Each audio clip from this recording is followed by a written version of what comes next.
This is your diamond insight of government's vague explanation on the sale of Mopani copper mines shares. They say great leaders are ones who listen more and say less, and when they act, their deeds are precise to the satisfaction of the majority. Mines and Minerals Development Minister Paul Kabuswe must not be quick to rubbish questions raised by stakeholders that despite the desperate times then, the transfer of Mopani copper mines to International Resources Holdings RH of Abu Dhabi should have first gone through Parliament. Articles 210 in subsection 2 of our Constitution states that a major state asset shall be sold, transferred or otherwise of, as prescribed subject to the approval of the National Assembly, signified by a vote of at least 2/3 of the members of Parliament. Alas, the aforementioned law was not complied with, and it is on that premise that government must explain why the Constitution was abrogated.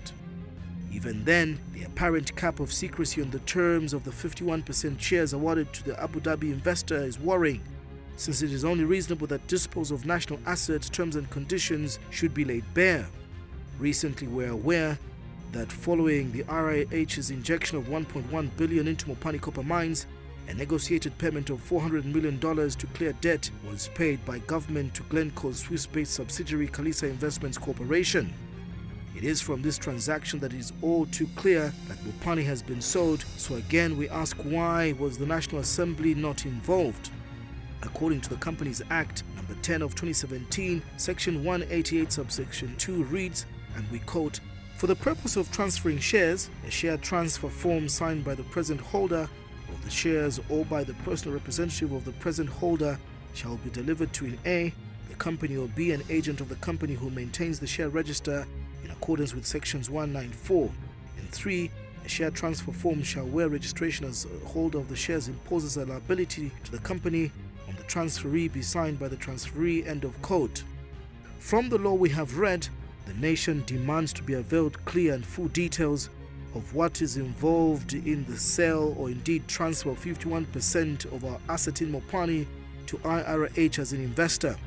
The minister and the government keep on saying this is not a sale. How then would you describe 51% that has been given to IRH if not being a sale or a transfer of shares as quoted in the Companies Act or indeed in the Constitution?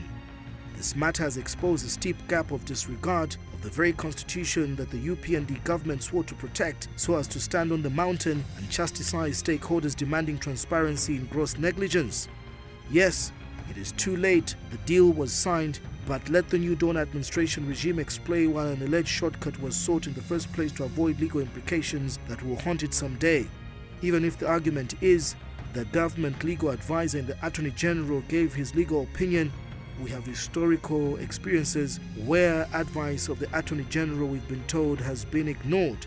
Ignoring queries from the majority is no doubt why there are so many insinuations that the Mopani deal is allegedly laced in grand corruption.